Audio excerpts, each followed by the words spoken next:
So we are playing Sobek 2 players today, which is a great head-to-head 2-player game. So good. And it can be a little bit mean at times. Yeah, it doesn't have to it be. Can be. But it can be. It has the potential of it. It's a true head-to-head game. It is a 1v1 only because it's the 2-player version of Sobek. Yep. And it is a fantastic little game. Yep, it is a 20-minute game. It is also available on BGA, which I think we'll talk about once we're done the game. We have played it on BGA, so we'll kind of talk a little bit about that experience at the end. But yeah, it's a really great game. We were very generously gifted this from Pandasaurus to be able to share it with you so that we could share kind of our thoughts and opinions on it. But yeah, we played it a few times now, and like I said, we played it on BGA, and we're excited to show you. So we're going to be teaching it to you and then playing through it. So if you do have any questions, make sure to ask. Let us know.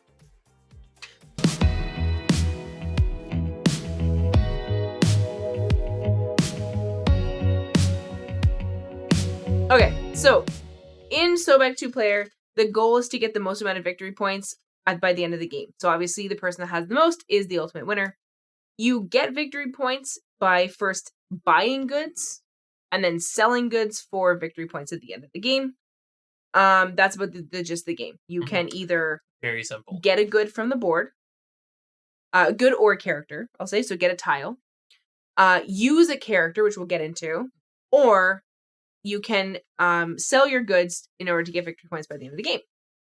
That's the whole game. You've learned it. Good job. Very simple. Beautiful. Game. And it not an overstatement. It is a very simple game to learn and play, but it's quite strategic. Yeah, it's great. So I'm going to show you some examples of the tiles. So, for example, we have a good, and there's 6 different types of goods, and they may or may not have scarabs on them. Okay, the scarabs they work as your victory points. So if I have, say, 3 or 4 different bales of hay, you would then multiply the number of scarabs by the number of tiles of that resource that you have. Again, there's 6 different resources, so you have 6 opportunities for scoring points. The other thing you can have, and I don't know if I'm going to find one super quick, I can, is if you have a statue, which are wild cards or wild tiles. And they can be combined with any other resource to be able to be sold, so long as you have at least one of that resource. You must have 3 of the same resource in order to sell them. So, for example, if I had this in my hand, I could sell this, and at the end of the game, it would be worth 2 times 2, because I have 2 of that resource. Wilds don't count towards it, but it does allow you to be able to sell your goods, for example, if you only have 2. The other tile you can pick up from the board is a character. And if you notice, the backs of the regular cards are dark gray. The backs of the characters are red. And they also have a different icon on them. So if colors, if colors are a little bit tricky, they have a big character on them. And each character has a good that it can either represent. So you can use that as a way of putting down 3 goods to sell. Or you can use the character as the ability that's on the bottom. And there's like a huge list that have all the characters and all the abilities listed. So if you're not sure, you can just look it up as you get them, which is awesome. So you get a tile from the board. You either sell your goods or use a character. And then you get towards the end of the game and you hope to have the most victory points. So what I'll do is I'm going to show you how to set up the game because it's really interesting. It's a really neat way of actually setting up the game. Yep, I really like it. The setting up the game is kind of like the process of also getting into the game. Yeah. Unlike most games where you set up the game and then you start, it kind of has like a little bit of impact because of how you set it up and how you play. So in order to start putting the board together, if you notice, there's a symbol on each of the left-hand corners. So this has the bird. Yeah. This has... It's like... They're feathers, I think. I don't remember. I'm not going to pretend to know. I'm pretty sure they're feathers. But if you notice, there's 1 thing here, 2 things on this one, and 3 on this one. It just shows you this is step 1, step 2, step 3. And you fill in each of the parts going clockwise of that kind of square or that color. In the case of the first 4, you actually use the starting tiles. And you turn all of them face up. And The starting tiles, we also then give 2 to each player. That's their starting hand. And the other 2 go back in the box and don't look at them. So that's the very first steps of the startup. And face up and so it's face up and the direction of... That makes sense. They all have to be facing the same direction. It's hard to explain. They have to be facing the same direction, but they also have to be facing in the correct direction. And the correct direction does matter. So you can't just put them willy-nilly. Yep. You have to put them in the right direction. And we'll talk about why soon. Yeah. If you look on the back, it is very easy to tell which direction is up. So you could take that and then flip it, and then you'll know which direction. You can see, too, there's like a bigger space on the top because it represents like the bucket. It's kind of close to the bottom. It's like a box bottom. Yeah. It's really neat. So next thing we do, we start with number 2. We go around the circle clockwise. And I wasn't paying attention, so I just had to flip something randomly. So all goods get placed face up. So that's all the ones that have a gray back. And because we don't want to know what the character is prior to actually getting the character, they get placed face down. They're super secret. And you'll only get to know what that character is when you actually draw it. So I finished doing level 2. I now have to start and do level 3. So make sure that you put all the goods face up. So that's actually one of the parts of the game that's a little bit more difficult to set up. Because when you're shuffling the tiles, you have to shuffle the goods and the characters together without having like a prejudice or like without knowing what it is. You have to make sure that you're actually shuffling them, but the backs are different. So just make sure that you randomize it as much as possible so that you don't have too many things like clusters or intentional clusters anyways. Yep. And these are shuffled. I've shuffled them like a bunch at this point. I was shuffling them the whole time we were setting up and sitting here. So once we are done, the rest of the tiles just get placed off to the side of the board because we will use them. And it will... Ooh, that's our only wild on the board at the moment. Oh, interesting. Interesting. So this is the number of tiles we have left that haven't been used. It's not a whole lot, but it is some. And we'll get into kind of how you get into kind of filling the board as we need at one point. Next thing we have to do is we have to put these pirogue tokens. And these are just shuffled and placed randomly. And these we'll get into as well. So if you notice, I'm just take a tile and put it up. If you notice on all of the tiles, there's these like dark gray symbols, whether it's on the corners or side to side, or some of them are top and bottom. That is very important, and that's why the location or the direction of each of these tiles really matters in this game. Basically, what's going to happen is every time, so say this was this tile set up on the board, just ignoring everything else. Basically, what you do is you have this Ankh token, and anytime you take a tile off the board, you would replace that tile position with the Ankh facing the direction of those dark boxes. So, for example, if I was to take this tile, I would then place the Ankh token sideways. So or the arms facing in the direction of the gray. It's the arms. It's the arms. If I was to take this tile here, I would place it diagonally. Okay, because that's the direction of those two dark corners. And that matters because anytime you take something off the board, you can only take it from the direction that the arms and the Ankh are pointing. Okay? So interesting. So say, for example, I took this tile here, and then the Ankh was facing sideways, he would then only get to take something from this row, which is really important because it may not be the tile that you want, but it's going to be the tile you're going to get. And it also makes it really interesting because then you can plan to send the other player in a direction that maybe they don't want. It's true. So you kind of have to watch what the other person is gathering. If they're gathering a lot of fish, then maybe you don't want to direct them and take a tile that's going to direct them towards fish, right? You don't want them to get more points than you. One of the other really interesting aspects of the game is corruption. You can be a very corrupt person, which does give you negative aspects to the game. So the way that you can get corruption is, say, for example, I'll use this one again as an example. Say, for example, this is where the Ankh was. He could choose anything in this row, But if it's not directly adjacent or the next available tile pointing towards those arms, say, for example, he really wanted to take this fish, he would have to take anything in its path as corruption, which becomes negative aspects for him at the end of the game. He would then get this in his hand, and now that would be what the Ankh would then face the direction of the little corners. And then I would have to choose something, again, in this direction. So it kind of builds up and you slowly empty the board. If you are ever in a situation where, take that one. So this one has top left and bottom right corners? So for whatever reason, we somehow got up there and we took that tile. And now the Ankh is facing towards no tiles. There is no legal tile to take.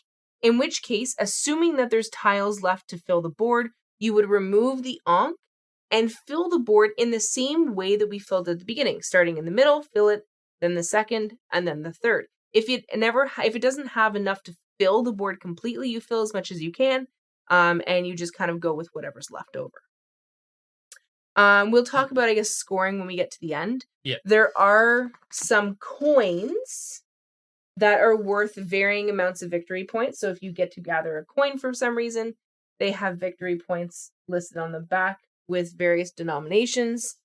So if you look, the Debin tokens, they have 3s, 4s, 5, some 6, some 7, 1, 8, and 1, 9. Obviously, the ones that are higher have fewer in the bag because they're worth more points at the end. Those are just straight victory points that go towards your score at the end of the game. It does have a nice summary of all the tiles, so if you're not sure how many of each one are listed, then you can kind of take a look at that. And I didn't show, but on the back of the character tile is also the scoreboard, which is nice. Yeah. So, do you want to talk about going out? Yeah, so when you sell goods, so for example, when I said you had to sell 3 of a kind, you had to put 3 of one kind into your area to sell. When you're able to do that, you get one of these pirogue tokens, which are either worth negative things towards your partner. So for example, you can give them extra corruption, or it might give you an extra turn, or it might give you other benefits. And they are randomized. You can see there's a bunch left over. And we just have 5 of them out.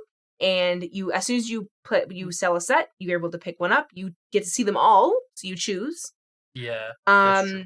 And then if they run out and you're still selling, you just don't get one. Yeah. You only get them for the first 5. And it's definitely recommended, I think, they're after super playing, important to give a quick glance at this list. This is all the possible pro tokens. Just read them all before you start playing, just so you know what to expect. Because once in a while, you might get a character or something that you're like, whoa, that was amazing, or wow, that's so painful for me. Yeah. So just give them a glance. We're not going to go through them before we start playing, but as we get them, we're going to read them. Yeah, as we get them, we'll go through what they are. And that's basically it. So first player, we can... Rock, paper, scissors? Sure. Good old classic. Rock, paper, scissors, shoot. Oh, still the rock. Going for it. Always the rock. As the first player, I'm going to take a look at my hand first. There is no limit to the amount of tiles you have in your hand. Which is nice. However, there are some characters that can make you discard, which is not so nice. Yes. But there is no limit to the amount in your hand, which is great. As the first player, I must choose one of those starting first 4 tiles, and then I put the Ankh in the middle, and we go from there. So of course, we start with the 2 tiles, but we don't know what the other person has. So you can kind of at least start in a general direction. Yeah. Because you don't want to have too many leftover tiles at the end of the game. So it gives you a starting base. Yep. I'm going to take the ivory. Ooh. Which means the Ankh goes sideways. All right. And any tile you take goes directly into your hand until you actually sell it. I'm just going to go one step over, and I'm going to take the marble. The marble. The purple marble. Well, I'm just going to keep a pattern going. Oh, we're just going in a straight line? Yeah, that's not too bad. Not bad at all. Well, since I know she just took a high scarab count coal card, I think it's coal, I'm actually going to go all the way to the right, skip one, and then take the wheat. meaning I put this coal as corruption onto my corruption. So this is bad for me. It is worth negative points, but I stopped her from getting it, and I got a card that I wanted. You have to put the Ankh properly. And then I turn him in the correct direction. So in this case, obviously, there's nothing in this direction. I can only choose livestock, or I can take this one as corruption and take more livestock. It doesn't make a difference to me. So I'm going to take this singular livestock and unfortunately put it like that. Ooh. So now I get the choice of going down this way, or there's a free character. I will definitely take the character. Now the character does go into my hand, and I get to choose the direction the Ankh any direction. The characters are so powerful. It hurts me. So I can choose any direction. So I'm going to go ahead and let her have some fish. And you know what I'm going to do? What you going to do? I'm going to take this. Which means the fish I'm going to take as corruption. Ooh. And the Ankh is going to look like that. So now, of course, she didn't want me to have the characters, because generally the characters are pretty good. So she gave me the option of cows. Did give you cows. I think I'm going to have to take the cow. I just don't want to have too much livestock. You don't want the livestock? They're so nice. I want the livestock, but I don't want to give you a character. Okay, so I'm going to take the character, and I'm going to place it in this direction. I'm going to be nice. And I'm going to go take a look at what this character does. Because I don't know what all of them do. The symbols are a little bit odd. Yeah, once you start playing the game, you can kind of tell what the characters do. But it is very handy to have the cheat sheet just laying around. It's small, it's convenient, and make sure it's available to both players. Your turn. I'm going to play a character. So I have one character, and I'm going to play him. No! No! No! So this wonderful character is a cow character. So he's a livestock character. And his special ability is that number 6. So if you'll write, he's angrily writing number 6, which means I'm forcing my opponent to discard down to 6 tiles. So now she has to discard down to 6 tiles, keeping whichever ones she wants. But 6 tiles include the characters. So she does have the option of getting rid of... Wow, that's a lot of... I have 7. You have 7? So I'm going to get rid of 1. Had more. You are allowed to see how many tiles the opponent has. It is public information. I was glancing over, but I thought she had a little bit more than that. But it was worth it. Okay, so that's your turn because you opted to go that direction. Yep. I'm going to take this tile. So any tile that has this Debin marker, you can either choose to keep the tile or take a special coin from the bag and hope to get a lot of points. Again, the coins are at random, and as we saw, I think it was on this. Some of them only have 2. The option, or 3, sorry. There's 3 3s, but then it goes down 2 4s, 2 5s, 2 6, 1 8, 1 9. So you could get really lucky, or not. I'm going to choose to take a coin, Ooh. And it is secret. It will be kept face down, only for me to know. I don't get to know how much. You want to close your eyes? Sure. So this is what I got. So it's going to go face down beside my board, and I'm going to discard this tile that I got. Hopefully it wasn't great. You'll never know. Unfortunate, but I will go get the wheat. Would you like a character? I would. Getting characters is really, really strong. A lot of the characters have really good abilities. I can understand maybe sometimes going for a tile that has a lot of scarabs on it, but characters are just so good. They're so good. So I place the Ankh this way. All right. I will take the wheat and come sideways. Nice. I'm gonna sell some goods. You're selling goods already. I am gonna sell some goods because I don't want to get stuck. That's fair. So I'm gonna sell these logs, which are worth a good amount in the end. Remember, it's scarabs times the number of tiles. So in this case now, it would be 4 times 3, so she already has 12 points. I do. Plus this, which you don't know what it is. Which I don't know what it is. So now, because I've sold a good, I get to take a look at every single Prog token, which he doesn't get to see until he sells a good, and I get to choose which one I would like to have. They are also all good for the person who picks them. There is no negative Prog tile for the person who draws them, but they can give you a bonus or affect the opponents in a negative way.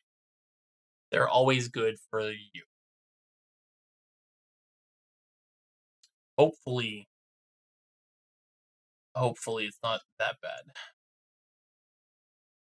And so they do get played right away. You reveal them, and I get to know my fate. You want to know what it is? I do. 7 points. Oh, that is not good for me. So at the end of the game, I will get 7 extra points. Not good for me. It's great for me. All right, well, now it's my turn. I will be taking this wonderful tile over here because it has a lot of scarabs. Okay, so this is a situation where he is only leaving me with 1 tile, which is fine. That happens. It does happen. In this case, though, I'm actually going to play a character. Oh, no. So here's my character. So what this character is take the top 3 tiles of the draw deck and put them into my hand. The top 3? I just get 3 tiles. They're not ones I get to pick. I just take 3. But I can see that there's a character. So I will be taking the top 3. That's so rude. And putting it into my hand. That's so rude. All right, well, I will sell some goods. I will sell some goods. Okay, I have to see what this is. I'm now worried because I know that there are more characters that can make you discard. So what I'm going to do is I'm going to sell some goods. I'm going to sell some wheat. I sold 4. Oh, wow. But only one of them has a scarab. So this is only worth 4 points, but it's an easy way of getting cards or tiles out. Now, because I did that, I do get to look at all the Prog tokens. So theoretically, we can put them face up. Yeah, now that we've both seen them. Just because we've both seen them at this point, you can keep them secret, but we can also just put them face up so you can also see them. Not quite. Not quite. Not quite. Good listening. All right, so now we can put these face up. But again, we'll go through them only when we draw them. Yeah. Just because this is what I picked. Okay, so this is the Prog token that he chose, which is, it says, place this token on a set of wheat, livestock, or fish you've previously sold, which in this case, he did just sell wheat. And during final scoring, you add +2 scarabs to the set, which is so good for you. Yeah, so now I get a free +2 scarabs to this set. That's so good. Which means now this set is worth 3 times 4, so 12. So now we're even. That's unfortunate. That's, I'm okay with it, though. What would you like to do? Well. Oh, look at that. Okay. I'm going to play a character. All right. So this is the character that I drew from the pile. Okay. So this is, take any tile from anywhere in the market into your hand. Do not move the Ankh pawn. Whoa. Right. Wow. So I'm going to take this tile here, which is 3 scarabs on some ivory. That's pretty good. I thought so. All right, so now I only have 4 tiles. And don't forget, you can only sell if you have 3 of the same type. Yep. So you can't sell or add to your list of theoretically you can add, so I can add to this good that I've already sold, but I still have to play 3 to do that. It's still a regular sell. Yep. You're still selling the same amount. It has to be minimum of 3. Yep. So I'm going to go and take some fish. Nice. Fish turns this sideways. But the fish does have a token, Debin token on it, which I will take because I don't want the fish. Yep, that's fair. So you can choose that, and I will take your tile. Please be good. Please be good. Please be not good. Please be not good. I won't see. Now, I'm going to keep it secret from everyone, so nobody knows what I'm at.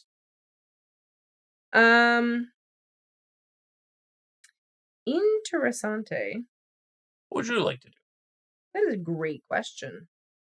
That's why I asked.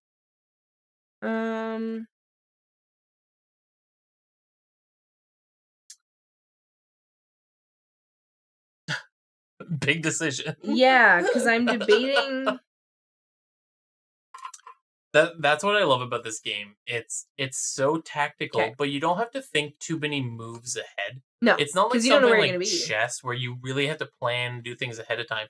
But because you can do 3 things, you can pick a tile, sell a tile, or play a character. You never really know what the opponent's going to do. It's very, very good. So I have 2 choices. Well, 3 really. I can choose any of these tiles. Yep. I'm going to choose the livestock. Ooh. So I'm going to take the marble as corruption. And I'm going to take the livestock, which you will get a character out of. So you're actually taking the livestock for livestock? I am. All right. So I will be taking the character.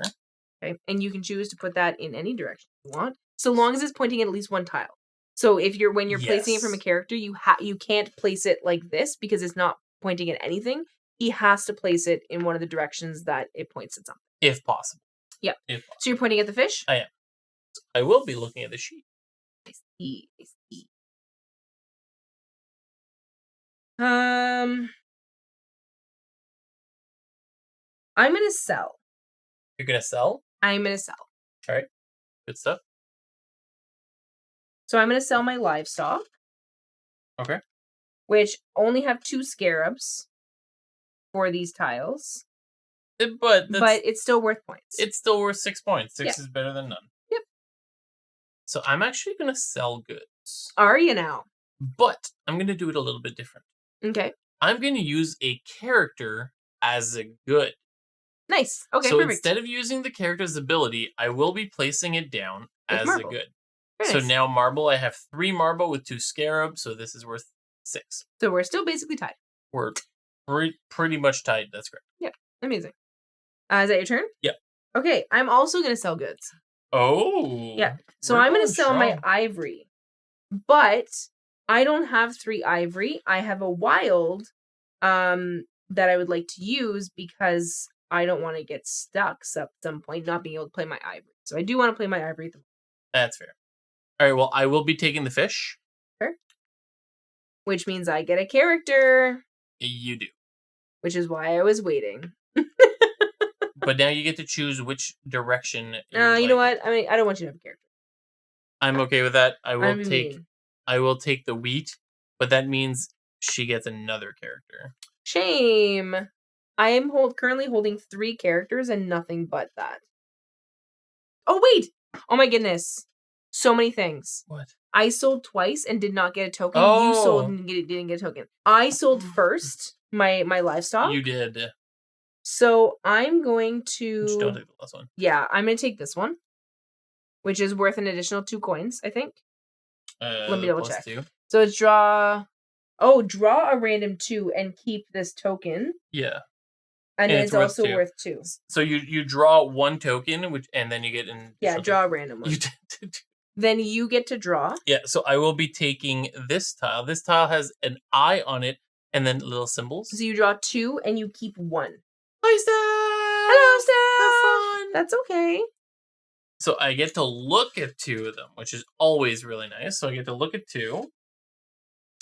Yes, I know, Steph. I was saying that earlier, giving away this on Sunday. Awesome timing for us to play it. What do you mean? We weren't talking about you. But no. So I just played my ivory, which means I also get the very last pirogue token, which this is a great one. I really like this one. Yeah, that one's actually really fun. It's great. So I can force him to take any tile in the direction of the Ankh. So I can say, guess what? You have to take the marble and take a corruption for it. So now I don't have a choice. I have to put this in corruption, and I have to take this, which is so unfortunate.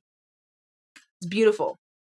But If you notice, the Ankh token is now not pointing at anything. So on my turn, I refill the board in the same way that we filled it at the beginning. We take the Ankh token off and fill from the center out. And you fill as much as possible. Yep. So always just fill as much as possible, making sure all the tiles are facing the correct direction. And again, making sure the character tiles are face down. Yep. And it seems weird to like fill between things, but it makes more sense. Yeah. So that not everything's piled in one area, right? You obviously want things centralized. Yeah. So now I'm going around the outside. And we will not have enough to fill the entire board. So I'm going to fill as much as I can. Now, we didn't talk about what triggers the end of the game because it didn't really matter until right now. Mm-hmm. So what triggers the end of the game? That's a great question. If we're in a situation where the Ankh token is pointing in a direction that nobody can get a tile, and you cannot play a set or a character, then the end of the game is triggered. And there's no tiles to refill. Yes. So in this case, because we have no tiles to refill, if we're in a situation where the Ankh is pointing at a point where there's nothing that can be chosen, and I say it's on my turn, and I cannot play a set, and I cannot play a character, the end of the game is triggered. So it's pretty much once someone is unable to do anything. Yep. It is immediately triggered, the game is over, and you calculate points, which we will be going through after the game is over. Yeah. So now, because you refilled all the tiles, you get to pick up the Ankh and select the 4 from the middle again. Yeah. So the exact same thing as the beginning, I'm going to choose from the middle, and I'm going to choose something that is obviously worthwhile for me. Hopefully beneficial for you. And I'm going to choose the fish. The fish? The fish. That was kind of surprising. I know. I'm really kind. You're very, very kind. I really am. I'm so giving. So giving. I'm going to take the wild. Nice. And you have to be careful because what you take, if you're looking ahead and seeing what they're able to take, it can trigger the end of the game. So I'm going to go ahead and take this set of fish. Your turn. You're on the wrong monitor? Well, we appreciate you anyway, Bruno.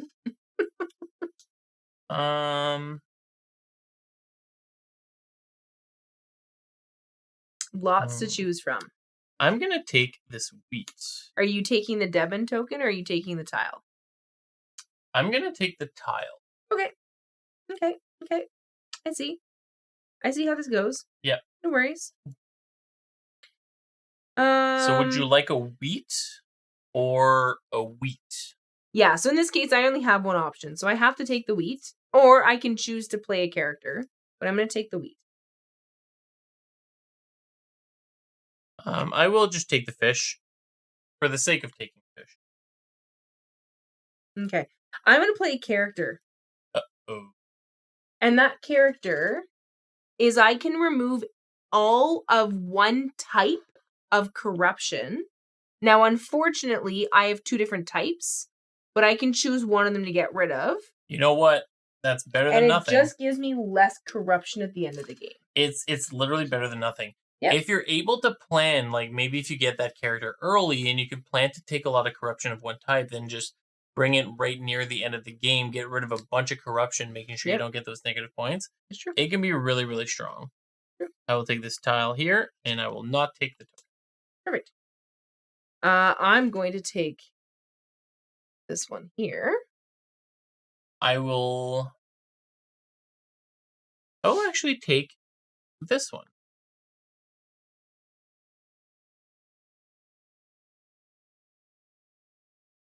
Interesting. I thought so. Interesting. I will take this tile.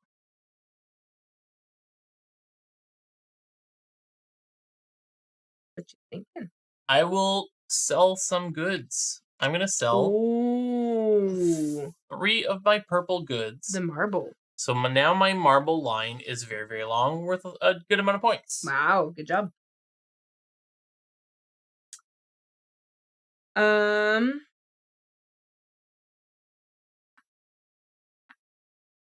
Ooh, all right. I'm gladly going to take a character.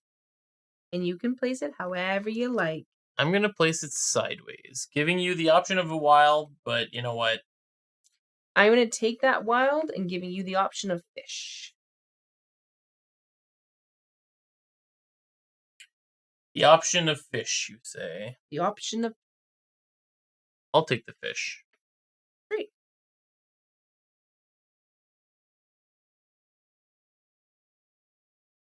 Tricky situation. Now we're getting to the point in the game where decisions will matter. Because if the game ends before you're ready, that's tough luck. I'm going to take the wild. You're taking the wild? I will play some fish. Nice. So I'm playing 4 fish, including a character. Very nice. That counts as a fish. Very nice.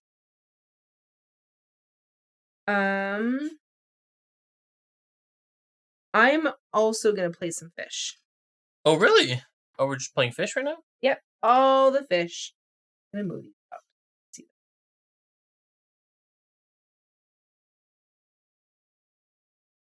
that. Right. Since she didn't take it, I will take the character. Yep, and I'm going to send her across the board. Oh. Oh. That's not what I thought you were going to do.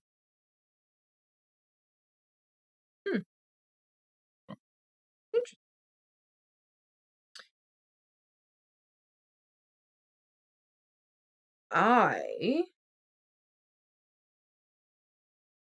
What you thinking? I know, that's right, Gravine? So that is the one thing about this game. This game does have a little bit of mean, but I do feel like, especially the board section of the game, the mean is mitigated by you're at least giving them an option of doing things. And because you can skip over tiles by taking them to your corruption, it does give you the option of doing things differently. There are a few characters which are especially mean, like the one that you're forcing your opponent to discard if they have too many tiles. That one's very mean. That one really sucks. But the rest aren't. They're not too. Honestly, it's not that bad. It's not that bad. It's not too take that. And we're not big fans of take that style games generally. Yeah. This one though, it's more like the darn, and then you're over it because there's so many other things you can do. It's really really fun. I'm gonna sell goods. You're selling goods again. Yeah. Okay. So I'm gonna sell some of I think it's coal. I'm playing a wild. You won't be able to see it, but it is off over here. I'm putting it last just because it doesn't matter. I will sell some goods. I'm gonna have 3 again. You always have to have 3. So I'm adding 2 wheat and a wild to my line of wheat.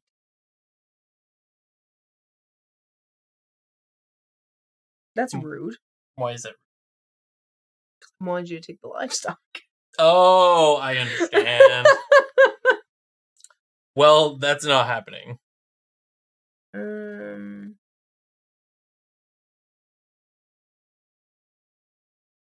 That sucks. Does it? Okay.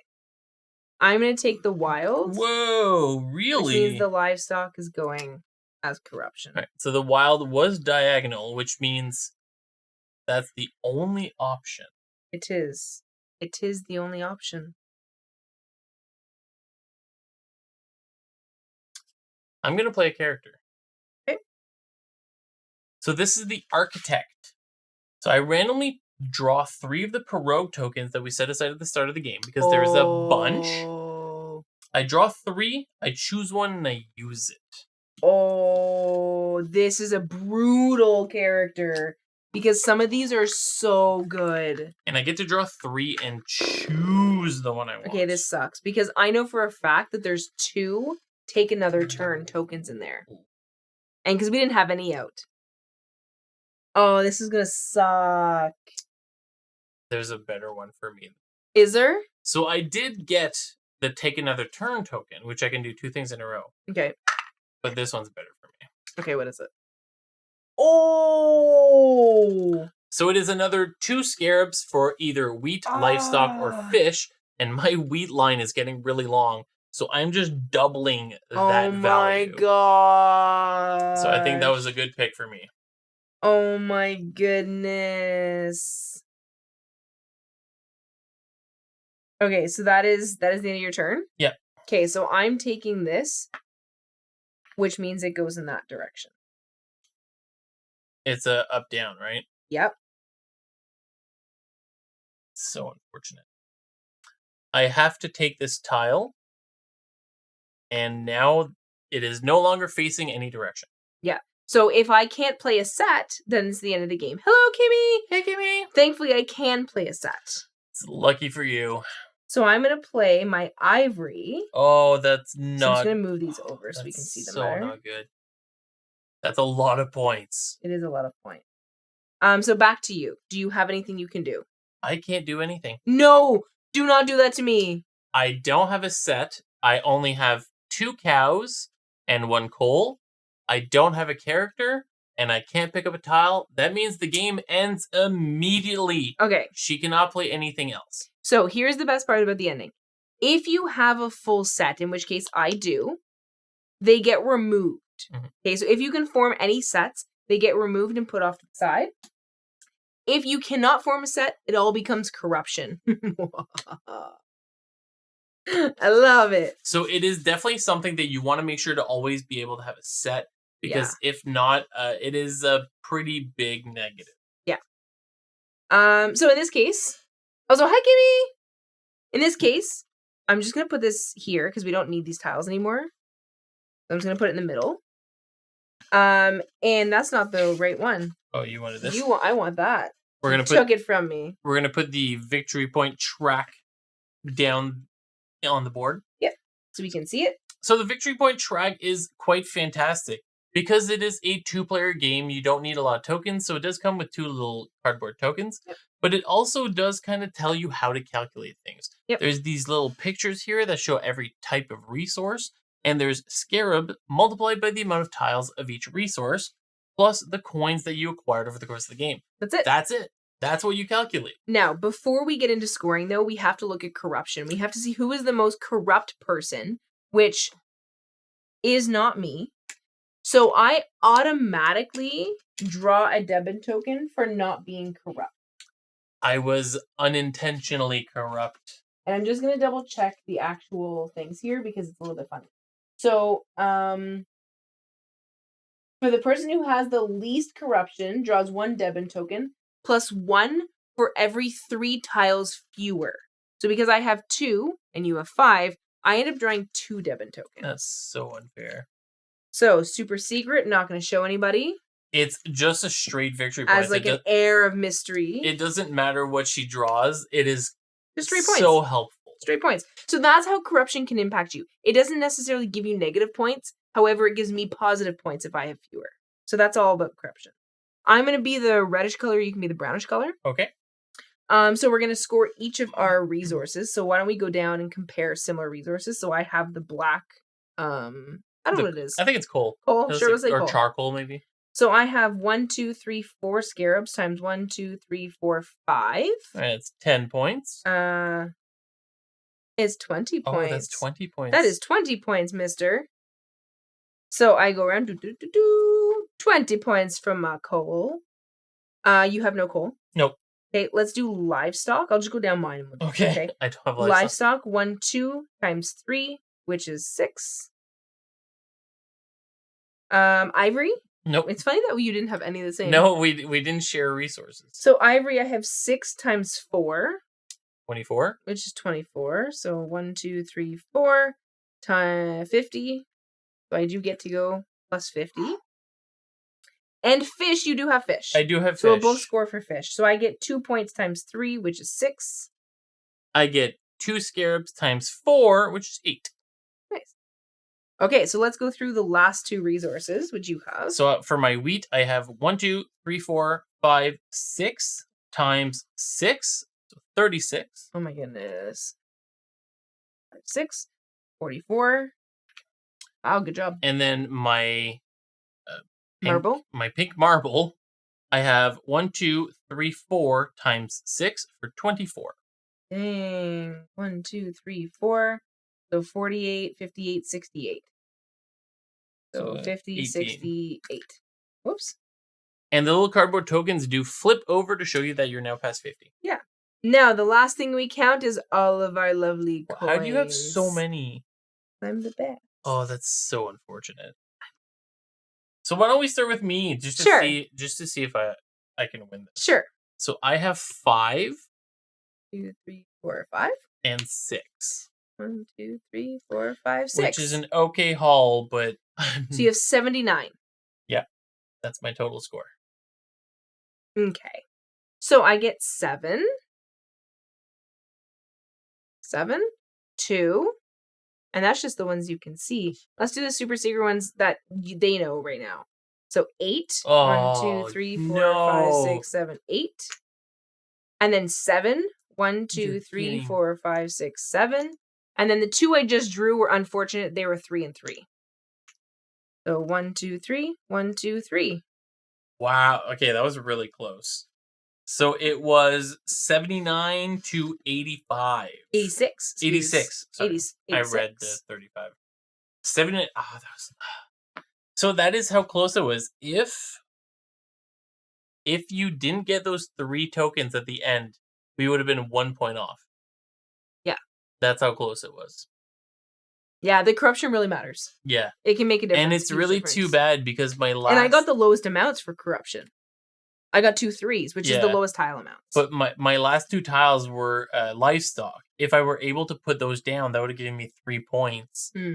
Oh, it was so close. Oh. And that's the whole game. It's really cool. It's fast. Yeah.